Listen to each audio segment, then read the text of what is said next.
Vamos a iniciar este tiempo de predicación de la palabra poniendo esta palabra de Dios en sus manos para que sea Él mostrándonos el camino correcto sobre el cual vamos a interpretar su palabra. Padre, te damos muchas gracias por permitirnos estar dispuestos delante de ti.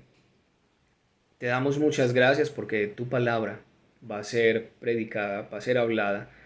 Señor, te damos muchas gracias porque tu voluntad es que nosotros seamos guiados y transformados por el poder de tu palabra. Te pedimos por favor que seas tú guiándonos, que seas tú transformándonos, que seas tú ministrando en nuestro interior, ayudándonos a entender cómo cada situación en nuestra vida tiene un inicio, pero también tiene un final. Ayúdanos a entender, Señor, cómo tu palabra tiene cómo llegar a nuestros corazones cumpliendo ese propósito para el cual tú la estás enviando el día de hoy. Señor, usa, Señor, estas palabras, esta predicación para que hablen a nuestro interior y permita que tu Espíritu Santo more en nosotros y habite en nosotros y nos ayude a entender a cabalidad tu voluntad para este momento. En el nombre de Jesús ponemos este momento para que tú nos instruyas a través de tu sagrada palabra. Amén. Para los que aún no me conocen, mi nombre es Alexis. Hoy quiero compartirles acerca de un pasaje de la Biblia. Está en Apocalipsis 21, del 1 al 4. Este es un pasaje que nos va a ayudar a entender un poco más cómo la voluntad de Dios se cumple aún hasta en los momentos más difíciles de nuestra vida. Como ese Dios que en un momento nos puede decir que todo lo que ocurre para bien, también en otro momento puede permitir que en nuestras vidas ocurran situaciones difíciles. Como ese Dios que en un momento puede decir que Él habla acerca del amor, un amor incondicional, un amor que todo lo puede, un amor que está en otro nivel de nuestro amor. También vemos en su historia, contada en la Biblia, que puede enviar a su Hijo a sufrir a este mundo, a ser crucificado, a ser torturado, como un Dios que dice que es un Dios de amor, también puede permitir que hayan situaciones catastróficas en este mundo. Hoy vamos a entender acerca del amor de ese Dios y cómo es que este amor es revelado para nosotros, de cuál es el propósito de su amor y de cuándo es que por fin dejaremos de sufrir. Por eso he titulado esta prédica ¿Hasta cuándo nos dolerá? ¿Hasta cuándo nos dolerá la consecuencia del pecado? Porque una de las cosas que vamos a empezar a aprender, a entender, es por qué está íntimamente relacionado el sufrimiento con el pecado. ¿Por qué? O no se han hecho nunca esa pregunta del por qué Dios permite que siempre que hay pecado, también haya dolor. Esas son algunas de las preguntas o cuestionamientos que yo me he hecho muchas veces y me he preguntado, ¿por qué? ¿Por qué es que Dios permite esto? Vamos a ir a leer primeramente eh, la parte en Apocalipsis 21 del 1 al 4 que nos corresponde. Vamos a entender qué es lo que Dios nos quiere decir a través de este texto. Apocalipsis 21 del 1 al 4 nos dice: y vi un cielo nuevo y una tierra nueva, porque el primer cielo y la primera tierra pasaron, y el mar ya no existía más. Y yo, Juan, vi la santa ciudad, la nueva Jerusalén, descender del cielo, de Dios, dispuesta como una esposa ataviada para su marido. Y oí una gran voz del cielo que decía: He aquí el tabernáculo de Dios con los hombres, y Él morará con ellos, y ellos serán su pueblo, y Dios mismo estará con ellos como su Dios. Versículo 4. Y enjugará Dios toda lágrima de los ojos de ellos, y ya no habrá muerte, ni habrá más llanto, ni clamor, ni dolor, porque las primeras cosas pasaron. Muy probablemente cuando hacemos una lectura, un estudio de la palabra de Dios, de la Biblia, obviamos un poco el estudiar acerca de Apocalipsis, porque no es tan fácil comprender acerca de los sucesos que van a ser futuros. Inclusive, muchas veces se nos hace difícil creer sucesos que ocurrieron en el pasado y que son narrados en la Biblia. Se nos hace muy difícil entender, creer que estos sucesos son verdad, que pasaron, que son veraces.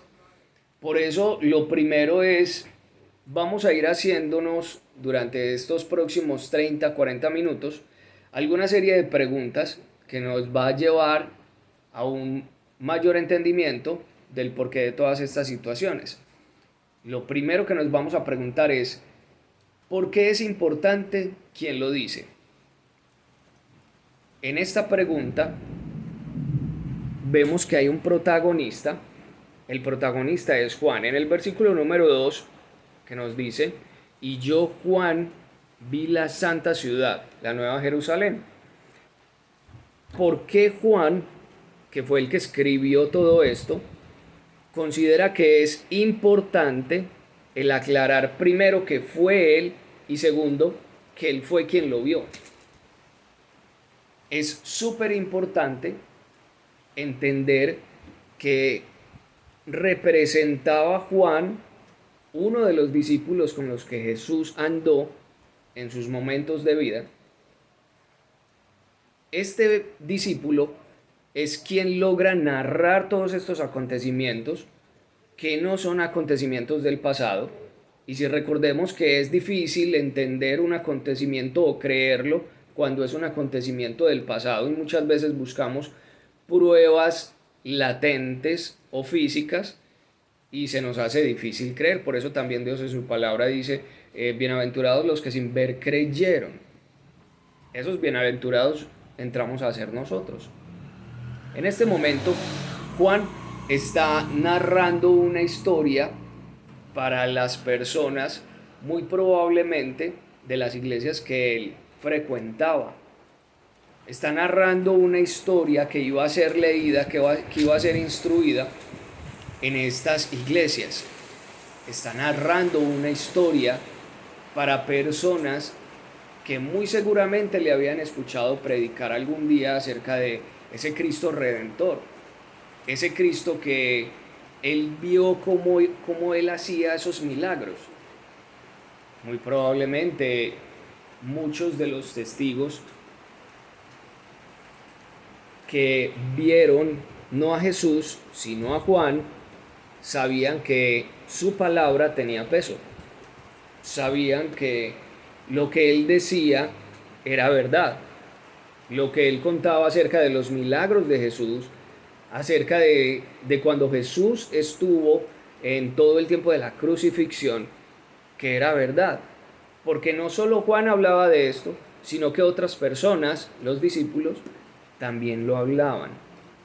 Pero imaginemos qué tan difícil sería la dimensión de lo que Juan estaba escribiendo, que inclusive él mismo tuvo que asegurar para darle un voto más de confianza a lo que él mismo estaba escribiendo, que inclusive él tuvo que ratificarlo en varias veces. Porque en el versículo 1 él nos dice, vi un cielo nuevo. En el versículo 2, y yo Juan vi. En el versículo 3, y oí una gran voz del cielo.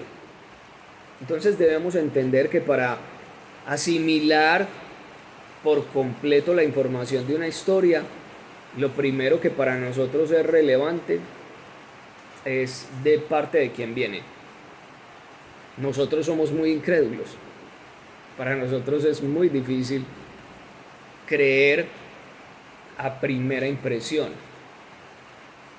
Por eso es que Juan se toma el tiempo de ratificar que primero él fue quien vio y escuchó los sucesos que van a ser narrados en esta historia.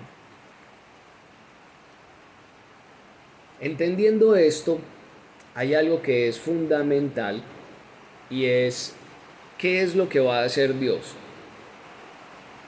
Para poder seguir desgranando un poco todo esto que estamos estudiando hoy, vamos a entender claramente cuál es el propósito de Dios al final de todo. Y esto está en el versículo número 4. Enjugará Dios toda lágrima de los ojos de ellos, y ya no habrá muerte, ni habrá más llanto, ni clamor, ni dolor, porque las primeras cosas pasaron. Esta es una promesa que cuesta un poco entenderla, que cuesta asimilarla, porque para nosotros que se nos hable de que un día en el futuro ya no habrá más muerte, ni llanto, ni clamor, ni dolor, nos suena un poco imposible, porque definitivamente muchas de las cosas que hoy nosotros estamos viviendo se están viendo resaltadas o acentuadas por situaciones de dolor, por emociones de dolor en cada uno de esos sucesos en nuestras vidas. Entonces por eso es que es tan difícil lograr entender cómo es que la voluntad de Dios para toda la humanidad a futuro es que ya no haya más de eso que para nosotros es tan habitual, es tan común en el día a día. Porque en la mente de Dios esto es posible, pero en nuestra mente no. Entonces la idea que tenemos hoy es lograr asimilar cómo es que en la mente de Dios caben estas cosas, pero en nuestra mente no. ¿Por qué en la mente de Dios todavía no está el que el sufrimiento y el dolor terminen de una vez? Todas estas cosas que nos llevan a pensar, bueno, ¿y por qué si en nuestros hogares estamos viviendo situaciones de dolor, porque Dios no tiene la voluntad de llevarse el dolor de una vez?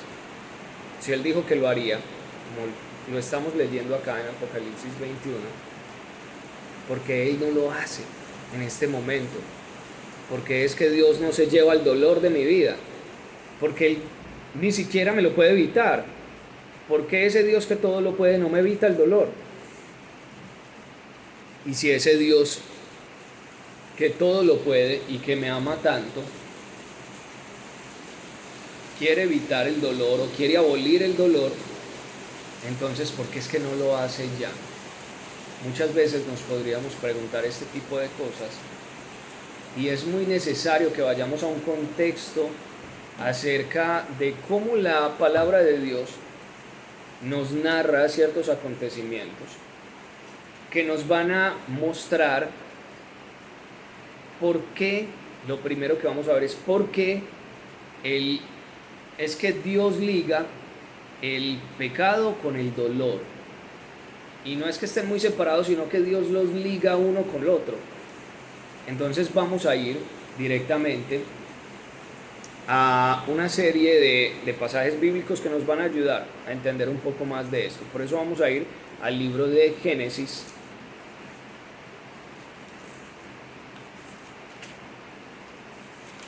capítulo 3,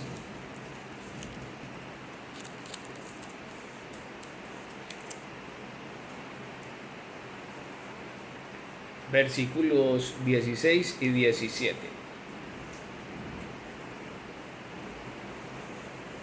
Génesis nos relata una historia muy interesante acerca de cómo cuando ocurrió el pecado, todas las partes fueron afectadas. Porque muy probablemente nosotros tengamos muy claro, o se nos haya dicho, que el dolor trajo consecuencias aterradoras y devastadoras para el hombre. Vemos esas consecuencias puestas en nuestra vida a través de sucesos como envidia, como asesinato, fornicación, sufrimiento, rabias, enojos, mentiras. Pero bueno, ¿y cómo es que todo esto logra ser puesto en escena? Pero también vamos a tratar algo más adelante, y es acerca de que en el momento en que llegó el pecado a la historia de la humanidad, también inclusive fue un momento de dolor para Dios. Vamos a empezar en Génesis capítulo 3, versículos 16 y 17. A la mujer dijo: multiplicaré en gran manera los dolores en tus preñeces, con dolor darás a luz a los hijos. Acá vemos que la primer parte donde Dios instaura, digámoslo así, esta ley inamovible, hasta que Él cumpla su promesa, acerca de que hay una relación muy profunda entre el dolor y el pecado, fue en una mujer, en Eva. Para Dios, como ella fue la primera que tomó del fruto del árbol que estaba puesto pues en el Edén, del cual no se podía comer por ser obedientes, Él le castigó primero a ella. Eso quiere decir que antes de este suceso no había el mismo dolor para las mujeres en parir que lo hay ahora. Inclusive podemos entender que Dios no creó al hombre con la intención de que sufriera o que le doliera. Podemos entender inclusive que algunas de las situaciones que estamos viviendo hoy en día, lo más seguro es que Dios no hubiera querido que las pasáramos con dolor. Pero fue a causa del pecado que nosotros mismos permitimos que estuviera en nuestras vidas, en ese momento Eva, que Dios permitió que el dolor llegara como consecuencia de la desobediencia, del pecado. Vamos a seguir un poco más adelante, cuando nos dice: y al hombre, en el versículo 17, y al hombre dijo: por cuanto obedeciste a la voz de tu mujer, acá es muy claro, y comiste del árbol que te mandé diciendo: no comerás de él, maldita será la tierra por tu causa, con dolor comerás de ella todos los días de tu vida. Lo primero que le hace al hombre es un reproche muy fuerte, y es: por cuanto obedeciste a la voz de tu mujer. Acá Dios está supremamente enojado porque Adán prefirió obedecer a la voz de Eva que obedecer a la voz de Dios mismo, porque fue Dios mismo quien le mandó diciendo: no comerás de este fruto. Desde ese mismo instante Dios ligó la consecuencia del pecado con dolor. Entonces ya vamos entendiendo que el dolor en nuestras vidas siempre va a estar ligado a un pecado. Nos va permitiendo entender que el dolor que nosotros estemos pasando en medio de las situaciones, en medio de las angustias, en medio de los problemas, cuando estemos desesperados, cuando estemos siendo víctimas de algún suceso, esto va a ir ligado a un pecado, indiscutiblemente. Sea que tú estés pasando por una situación en la que te está doliendo y otra persona fue la causal de ese pecado y tú eres el fruto de ese dolor, o sea que tú mismo estés provocando ese pecado en tu vida, y por esa razón Dios permite también ese dolor como consecuencia. Lamentablemente para nosotros, hoy entendemos que todo lo que cause dolor en nuestras vidas está íntimamente ligado con el pecado, aunque no lo creyéramos. Aunque creyéramos que esa situación es algo cotidiano, algo que todos los días vivimos, pero no es así. Tiene una razón de ser, y esa razón de ser está ligada al pecado, nuestro o de alguien más, que indiscutiblemente nos afecta, sí, pero entendemos que no es voluntad de Dios en primera instancia, porque Dios no creó a Adán y Eva con la voluntad de hacerles o provocarles algún dolor, sino por el contrario, Él los creó y los puso en el huerto del Edén y les dio todo lo necesario para que no sufrieran, para que no les doliera vivir y para que en su propósito de poblar toda la tierra no hubiera dolor, para que no hubiera dolor. Vamos a entender entonces qué fue lo que vino después de esta desobediencia como fruto del pecado, que ya estaba ligado el dolor al pecado. Vemos el primer suceso de envidia que se da en Génesis capítulo 4 versículo 5. Vamos a ir a Génesis capítulo 4 versículo 5. Acá nos relata la historia de cómo nace la envidia en el corazón del hombre. Y dice, pero no miró con agrado a Caín y a la ofrenda suya. Y se ensañó Caín en gran manera, y decayó su semblante. Cuando nos dice se ensañó Caín en gran manera, nos está haciendo una aclaración de que toda la intención de Caín ya no estaba puesta más que en otra persona. Pero cuando dice se ensañó, nos hace un énfasis muy claro en que no es un sentimiento positivo, es un sentimiento negativo. En este caso, recordemos que Caín y Abel estaban presentando holocausto a Dios, ofrenda a Dios. Acá en este capítulo 4, versículo 5, vemos como la historia nos va a narrar un suceso de envidia. Esta situación entre Caín y Abel la vemos en Génesis capítulo 4, versículo 5, y dice, pero no miró con agrado a Caín y a la ofrenda suya, y se ensañó Caín en gran manera y decayó su semblante. Entendemos que la palabra ensañó es una palabra que se usa no con un sentimiento positivo, más bien con un sentimiento negativo, que surgió en el corazón de Caín para su hermano Abel. En versículos anteriores vemos cómo Abel llevaba de lo mejor y más abundante para hacer ofrenda a Dios. Pero en este momento también vemos cómo Caín le presentaba de lo peor a Dios, de lo que le sobraba, y presentaba una única ofrenda. Por eso fue que Dios no miró con buenos ojos la ofrenda que Caín le presentó. Todo esto llevó a que Caín, inclusive, Dios busca primero a Caín en vez de buscar a Abel. Así es de grande nuestro Dios, porque Dios va y busca donde hay un problema. Dios no espera que nosotros le busquemos cuando tenemos problemas. Dios mismo es quien decide ir a hablar a Caín cuando está este corazón ensañado en su hermano. Dios mismo elige ir a hablar con él y le pregunta, Caín, ¿qué es lo que te pasa? ¿Por qué haces, si bien no hicieres, entonces yo no me agradaré en ti? Pero si mal hicieres, entonces yo no me puedo agradar en ti. ¿Será que eso mismo nos pasa a nosotros en algunas ocasiones?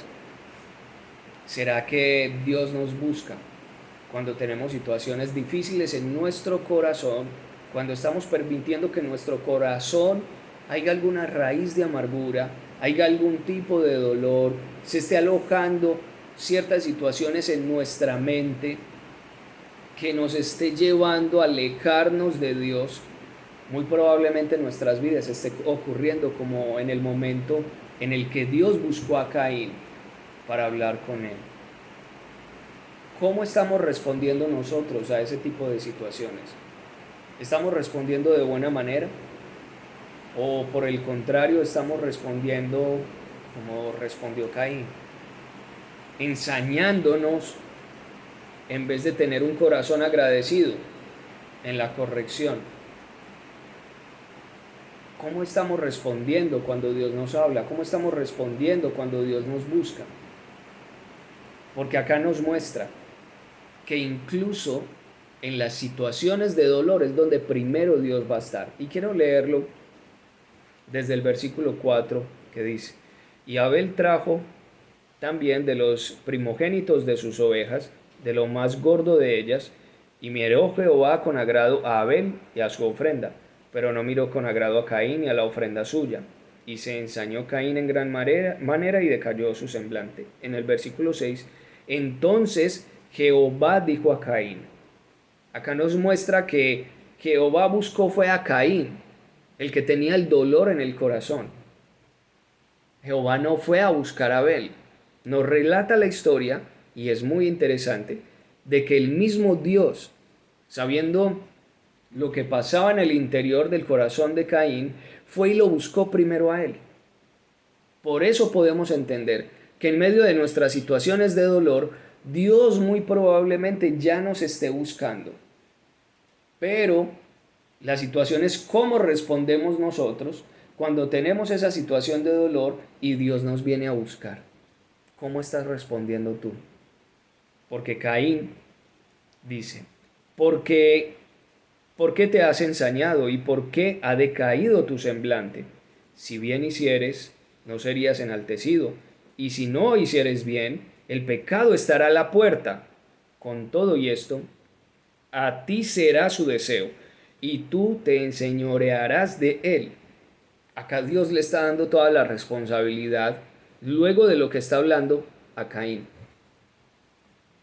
O sea que Dios nos está dando toda la responsabilidad en este momento de cómo nos sintamos, luego de que tenemos ese dolor, luego de que tenemos esa dificultad, y Él viene y nos busca. Luego de eso, Él está depositando la responsabilidad en nosotros de permanecer en ese sentimiento de dolor. Ya no es responsabilidad de Dios, porque Él está viniendo a buscarnos. Él está viniendo a hablar a nuestras vidas. Pero nosotros probablemente estamos haciendo lo que hacía Caín, ensañándonos y no queriendo hacer caso a Dios. Continuemos en el versículo 8. Y dijo Caín a su hermano Abel, luego de que Dios habló con Caín, él lo que hizo fue seguir los deseos de su corazón, porque él ya estaba ensañado con su hermano. O sea que ahora vemos que lo primero que hace Caín no es darle gracias a Dios, no es estar en su presencia, no es ir y decirle Dios perdóname, sino que él quiere seguir los deseos de su corazón, pensando de mala manera y llevando a cabo todas esas intenciones. Sigue la pregunta, ¿cómo estamos respondiendo nosotros en medio de una situación de dolor? Porque acá había una situación de dolor para Caín. Él estaba permitiendo que el dolor se arraigara en su corazón. Pero Dios le está diciendo, ahora que yo vengo y te busco, ahora que yo vengo y te hablo, es responsabilidad tuya el ya no seguir más con ese dolor en tu corazón. El no permitir que esos pensamientos sigan arraigados en tu interior. Esos pensamientos de envidia, esos pensamientos de enojo, esos pensamientos de rabia, esos pensamientos de frustración. Ahora Dios también nos tiene a nosotros en una parte activa. Y es que nosotros mismos debemos por voluntad propia dejar esos sentimientos de lado. También como Dios sabe que nosotros no somos capaces de dejar esos sentimientos de lado, ahí es cuando Él viene y nos fortalece y nos capacita para que eso pueda ser posible en nuestra vida. Pero Dios quiere que nosotros seamos los primeros en poner disposición para alejar de nosotros esos malos sentimientos. Vamos a ir a un poco más adelante en la Biblia, en 2 de Samuel, versículo 11, capítulo 11, versículo 4. Vamos a ver otra situación diferente, esta vez ya no de mentira y asesinato, sino de fornicación.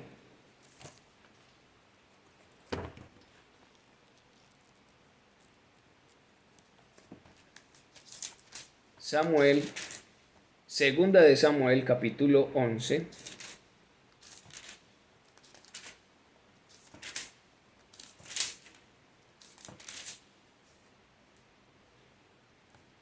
Versículo 4.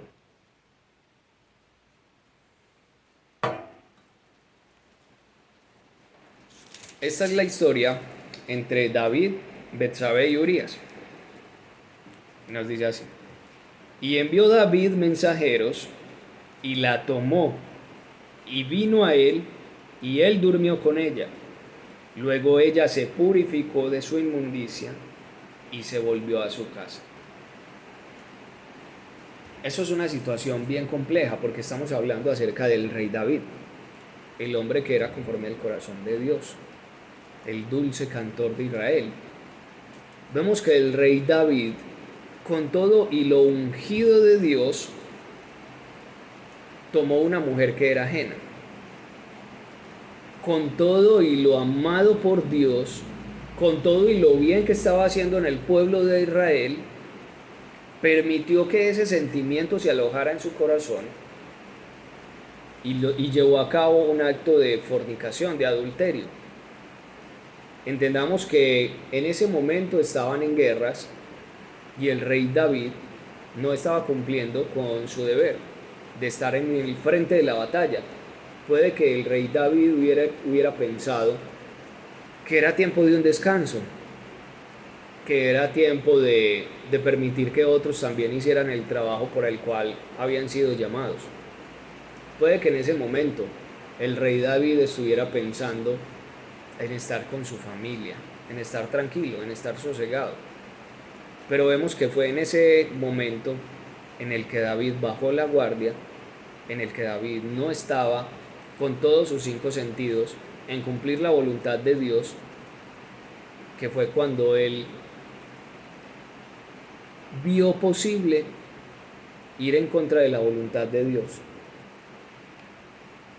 Muy probablemente también en nuestras vidas tengamos momentos en los que bajamos la guardia, en los que nosotros consideramos que nos merecemos un descanso de la oración, un descanso de leer la palabra, un descanso de ir a la iglesia.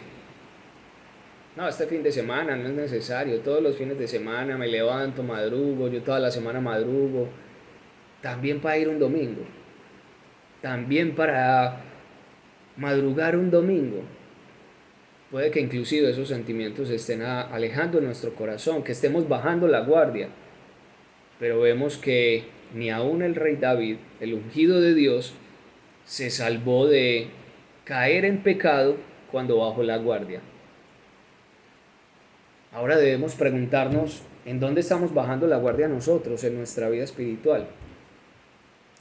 ¿Dónde es que estamos permitiendo que las situaciones de angustia, de desesperación broten, o de que el dolor o de que un mal pensamiento se esté alojando en nuestro corazón para llevarlo a cabo? ¿En cuáles de esas situaciones nosotros estamos siendo más bien una piedra de tropiezo para nosotros mismos? ¿En cuáles de esas situaciones nosotros estamos bajando la guardia? Y muy seguramente, si no nos esté pasando, nos va a pasar como el rey David. Que estemos permitiendo que todos esos pensamientos se alojen en nuestra mente. Que estemos permitiendo que todos esos sentimientos se estén arraigando en nuestro corazón para el día de mañana llevarlos a cabo. Y así alejarnos más de la presencia de Dios. Indudablemente muchas de esas situaciones que nos llevan a entender que el sufrimiento es consecuencia del pecado en nuestra vida, pueden estar, o nosotros podemos estar pasando por estas situaciones, porque aún esta situación llevó al rey David a tener días muy amargos, porque Dios no permitió que el fruto de esa fornicación viviera, el bebé viviera. Más adelante en la historia también vemos cómo el rey David tuvo muchos días de cilicio en oración, en ruego a Dios para que salvara a este bebé, pero Dios no lo permitió. Él permitió que el dolor estuviera en su vida. Nosotros que ya conocemos la historia, podemos decir, hubiera sido tan fácil que el rey David se evitara esos momentos de sufrimiento, que le evitara sufrimiento a Betsabé, que le evitara la muerte a Urías, que no tenía nada que ver en esta situación y fue uno de los que más pagó con su propia vida, si tan solo no hubiera bajado la guardia. Hoy debes preguntarte, ¿en dónde estás bajando la guardia? Porque Dios te ha hecho un llamado a estar presente en comunión, un llamado a estar presente en oración. Y esa es la primer guardia que no podemos bajar. Si la estamos bajando, muy probablemente vamos a tener consecuencias de dolor más adelante. Pero démosle un vuelco a esta situación y veamos la contraparte. Veamos la contraparte en ya no miremos las situaciones que ocurrieron para la humanidad, sino que veamos las consecuencias del pecado también para la parte divina, para Dios. ¿O ustedes qué piensan que Jesús hubiera estado diciendo cuando Eva tomó del fruto prohibido? Yo me lo imagino de esta manera. Imaginémonos la cara de Jesús en ese momento, más o menos sería así. La misma cara que nosotros pondríamos si pagamos una boleta para ir a ver a nuestro equipo de fútbol una final en diciembre. Esa final está súper buena, pero vamos perdiendo. Vamos perdiendo 2-1, minuto 89. El central se la pasa al 10 y queda solo contra el arco. Le pega durísimo solo contra el arco y lo bota, le pega con el empeine y lo tira a la tribuna. Nosotros en la tribuna estuviéramos diciendo, pero ¿cómo se lo comió? Era más fácil no comérselo. De esta misma manera es como Jesús vio esa situación. Jesús estaba viendo a Eva y le estaba diciendo, pero ¿cómo te lo vas a comer? Era más fácil no comértelo. Porque inclusive para Jesús mismo, esto fue una situación que más adelante, y él ya lo sabía, iba a traer mucho dolor. Dice en Isaías 53:5, mas él herido fue por nuestras rebeliones, molido por nuestros pecados, y el castigo de nuestra paz fue sobre él, y por su llaga fuimos nosotros curados. También dice en Isaías 53:11, en la parte A, y verá el fruto de su aflicción de su alma y quedará satisfecho. Ya vemos que las situaciones de dolor, cuando se habla de pecado, no es indiferente, inclusive para Jesús mismo. Cuando él estaba viendo todas estas situaciones pasar en el principio de los tiempos, él ya sabía que tenía que venir para redimir lo que a nosotros nos costaba dolor. La consecuencia de nuestro dolor, el pecado. Él tenía que venir y redimir todo eso. Ahora entendemos cuál fue la situación que tuvo que vivir el mismo Dios, el mismo Jehová, cuando estaba viendo crucificar a su propio hijo. O hazte tú la pregunta. ¿Qué emociones pasarían por tu mente? ¿Qué sentimientos tendrías tú si estuviesen crucificando, si estuviesen torturando, si estuviesen lacerando a tu propio hijo a causa de alguien más? Aun si tú supieras que es algo positivo para alguien más, nosotros somos parte de ese sufrimiento. Por eso tenemos que pagar nuestras propias consecuencias. Dios ya pagó las de Él. Cristo ya pagó las suyas. Pero ahora nosotros debemos pagar las nuestras. Y si no queremos muchas más situaciones de dolor en nuestras vidas, más nos vale estar más apercibidos, no como el rey David en ese momento, sino más apercibidos, como Cristo mismo, aún sabiendo que nos tenemos que alejar de esas situaciones de pecado. Una pregunta adicional sería, eh, ¿cuáles son las situaciones de llanto y dolor en nuestra vida? Porque situaciones como discusiones en el hogar, enfrentamientos entre padres e hijos, o la falta de apoyo de un hombre para una mujer, un esposo para una esposa en sus sueños, son situaciones que traen mucho dolor, aunque sea callados. ¿Qué pasaría si una amiga de tu esposa te pregunta o les pregunta a los dos cuáles son los propósitos que ella tiene para futuro? ¿En qué se quiere convertir ella? Porque los hombres estamos muy dados a querer hacer planes en base a nuestra voluntad, en base a lo que queremos, en base a las expectativas que nosotros vemos hacia el futuro. Pero, ¿qué pasa si esa pregunta es hecha para ellas?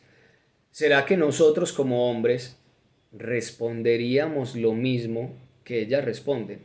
Es decir, ¿será que nosotros como hombres conocemos lo que hay en el interior del corazón de nuestras esposas? ¿Será que estamos capacitados para dar esa respuesta? ¿O será que nos rajamos? Indudablemente, muchas esposas en sus matrimonios sienten muchos vacíos, muchos dolores, porque los hombres no las apoyan de la manera como ellas sí apoyan a los hombres, a sus esposos. Ellas son incondicionales. ¿Será que nosotros tenemos o estamos en esa misma capacidad de ser incondicionales para ellas? Hay muchas situaciones que debemos entender. Hay muchas situaciones que debemos prestar atención para poder saber cuáles de esas situaciones se están dando en nuestra vida porque nosotros estamos bajando la guardia. En nuestros hogares, ¿será que estamos bajando la guardia? En nuestros hogares o en nuestras relaciones, los que son novios, ¿será que están bajando la guardia? ¿Será que están dejando de lado esas primeras emociones de amor, esos primeros sentimientos que se demostraban uno al otro? Porque ya todo se está volviendo monotonía o ya nos estamos sumiendo más, ensimismándonos más en nuestros propios deseos y pasiones. Esto es un llamado a la atención, esto es una alerta para que los hogares no sufran de estas situaciones, para que no permitamos bajar la guardia en este tipo de situaciones que van a traer dolor a nuestra propia alma. Una pregunta adicional podría ser hecha, bueno, ¿y por qué?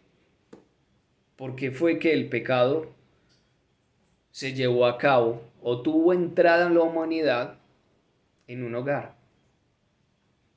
¿Por qué fue a través de la relación entre un hombre y una mujer, esposo y su esposa? ¿Por qué fue que tuvo lugar el primer pecado en ese primer matrimonio? Porque no se pudo esperar la humanidad a por lo menos tener algunas generaciones. ¿Por qué no entró entre la relación de hermanos?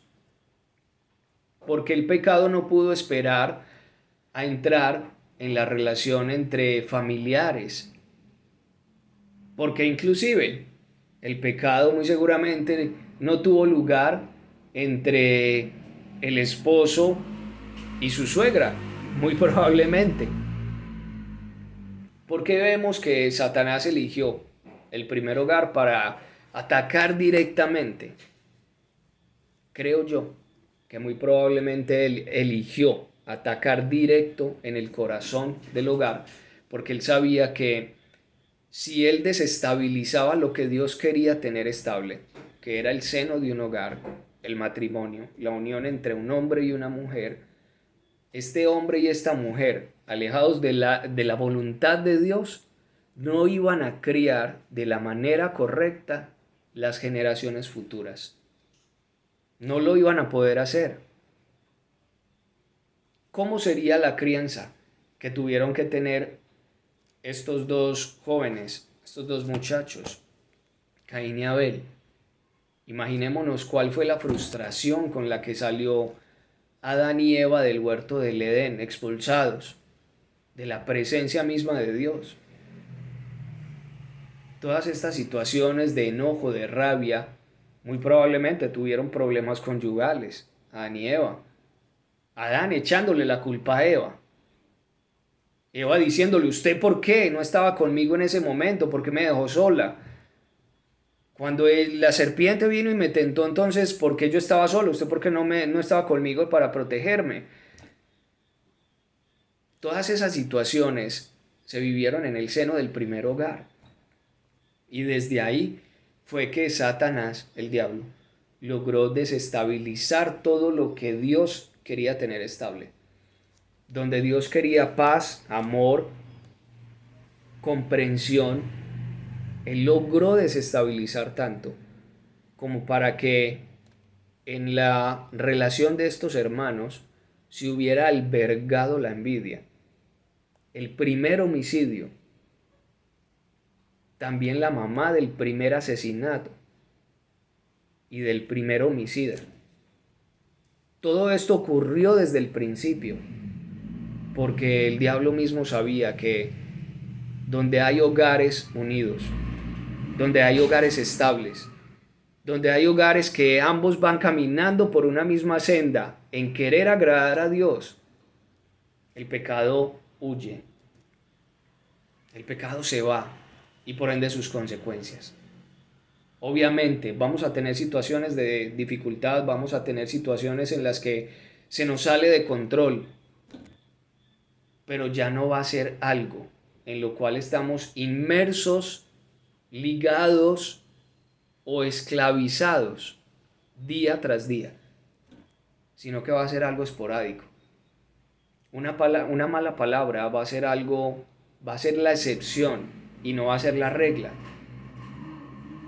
Un mal gesto va a ser la excepción y no va a ser la regla. Eso es lo que Dios quiere para nuestras vidas. Cuando Él dice, de nuevo vamos a Apocalipsis 21,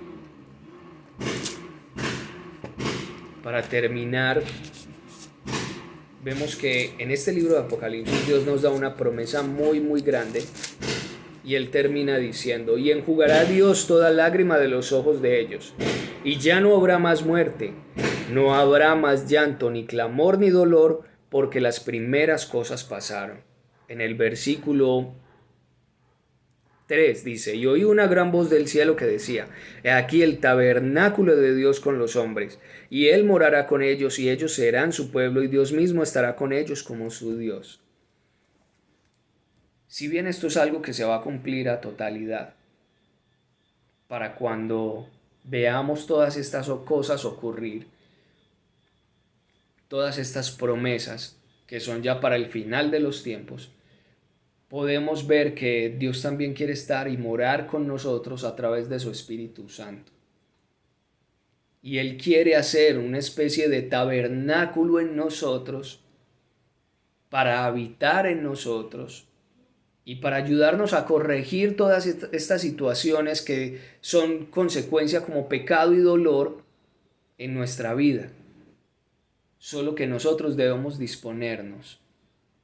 Nosotros no podemos estar volteando nuestra cara, así como lo hizo Caín. Nosotros tenemos que escuchar la voz de Dios y atenderla, porque si no seremos necios y permitiremos que el día de mañana todos esos sentimientos se alberguen en nuestro corazón y nos lleven a pecados cuya consecuencia es algo funesto en nuestra vida, el dolor. Porque sea cual sea el pecado, está ligado al dolor. Ahora nosotros vemos que hay una promesa futura, pero esa promesa no está muy lejos. No creas que es algo para simplemente el final de los tiempos. Nosotros podemos acceder a la presencia de Dios en oración, aceptando que Él tenga gobierno sobre nuestras vidas. Él va a enviar su Espíritu Santo, que nos va a ayudar a entender cómo Él quiere morar en nosotros. Nos va a ayudar a escuchar su voluntad, nos va a ayudar a discernir su palabra. Todas estas palabras, si bien Dios las tiene como promesa, nosotros podemos disfrutar de su presencia y de todo lo que Él tiene para nosotros en este día. Así que la invitación hoy es a que confiemos en que la palabra de Dios es veraz, es fiel, en que el sufrimiento que tenemos hoy, que es consecuencia del pecado, va a tener un final, de que cada uno de nuestros dolores, de que cada una de nuestras angustias, de que cada una de nuestras frustraciones, bien sea por nuestros actos o por la ocurrencia de esos actos de pecado de otras personas y que a nosotros nos afectan, van a tener un final. Creamos en la palabra de Dios, busquémoslo de todo corazón, porque eso es lo que Él quiere, que lo busquemos de todo corazón, con toda nuestra alma, con toda nuestra mente, para poder que estas situaciones sean cosa del pasado. Y si bien ahora en nuestra vida no se van a erradicar por completo, sí van a ser la excepción y no la regla. Así que oremos para que Dios sea actuando en nuestras vidas y seamos nosotros obedeciendo su palabra y creyendo que todo lo que estamos viviendo hoy en día, para todo eso hay una esperanza, de que Él mismo va a estar morando en nosotros y nos va a ayudar para que todo eso ya no exista más en nuestra vida en un futuro. Padre, te queremos dar muchas gracias porque así como tú lo has dicho en tu palabra, así como tú lo has prometido en tu palabra, en un día ya no va a haber necesidad de más clamor, un día ya no va a haber más llanto, un día, Señor, va a desaparecer todo dolor de nuestras vidas.